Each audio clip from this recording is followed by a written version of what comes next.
Salutations, ici Talentir pour un nouveau rapport de bataille pour Kings of War, la suite du précédent, la campagne Icarius, deuxième épisode, avec cette fois-ci une partie à 1000 points opposant les gobelins aux salamandres.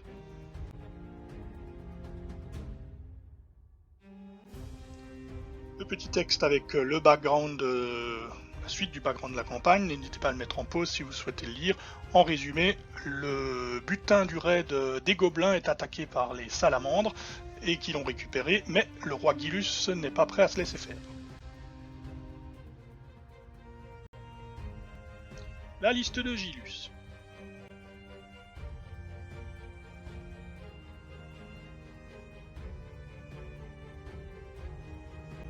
La liste salamandre d'Hervé à 1000 points.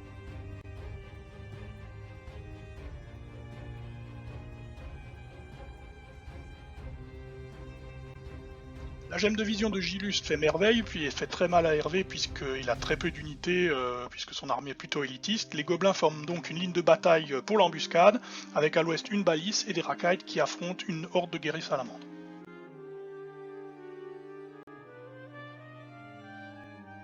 En revanche, à l'est, près du bois entourant le marais, le Gilus, utilisant sa gemme de vision, a pu mettre les unités qu'il voulait en face de celles d'Hervé. Il met donc un maximum de troupes, et notamment de troupes de tir. Du coup, les Kaizenor tentent de se regrouper vers le centre, tandis que les tyrans prennent la masse de tir.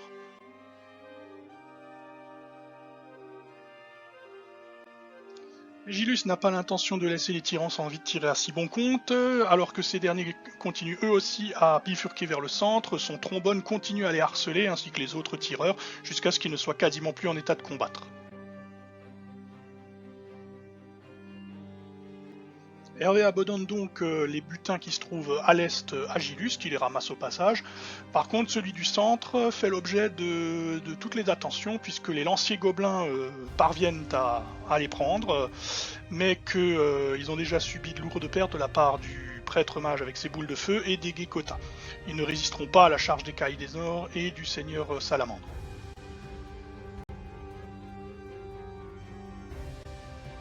Les lanciers gobelins ont trépassé, mais les bois avoisinants grouillent toujours de gobelins et même de trolls désormais, puisque Gilus dispose de réserves conséquentes, contrairement à Yotu. Pourtant, le prêtre mage et ses Gekota continuent à mettre la pression et déroutent le second régiment de lanciers gobelins à force d'acharnement.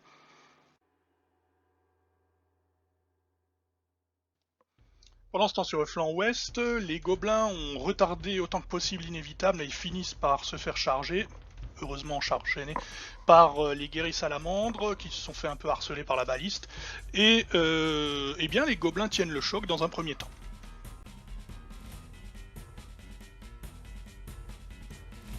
Alors que le seigneur Yotu tente de motiver ses troupes, une panique générale va survenir puisque toutes les unités d'impact un peu de Hervé ont été fortement affaiblies par les tirs.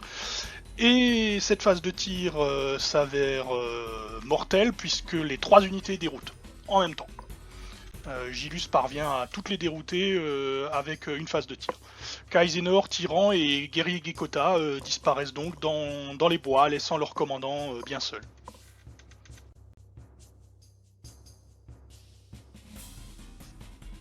Commence à sentir le sapin pour les salamandres puisqu'elles étaient déjà en infériorité numérique au départ et que maintenant ils sont dans une situation quasi désespérée. Mais le seigneur salamandre continue le combat.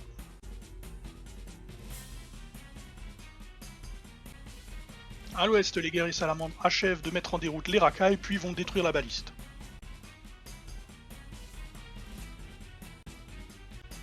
Hervé n'a malheureusement plus d'unité pour ramasser les butins, du coup le second ordre de racailles ramasse celui du centre qui a pourtant fait l'objet de toutes les attentions.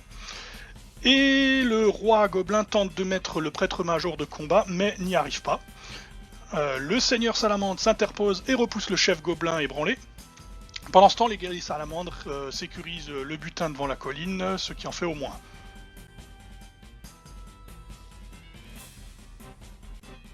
Les deux généraux s'affrontent, mais la salamandre est un peu plus puissante.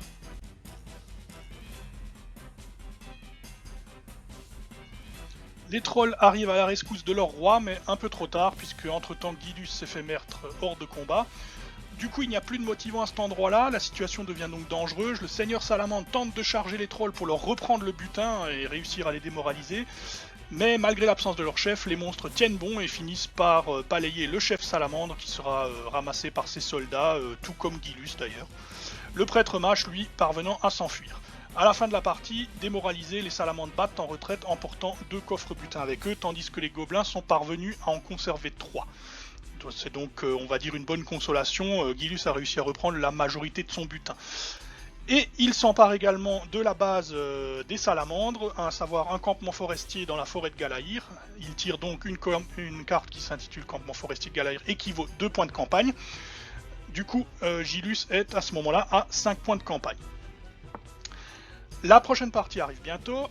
Je vous remercie, j'espère que cette partie vous a plu et je vous dis d'ici là que les dés vous sourient.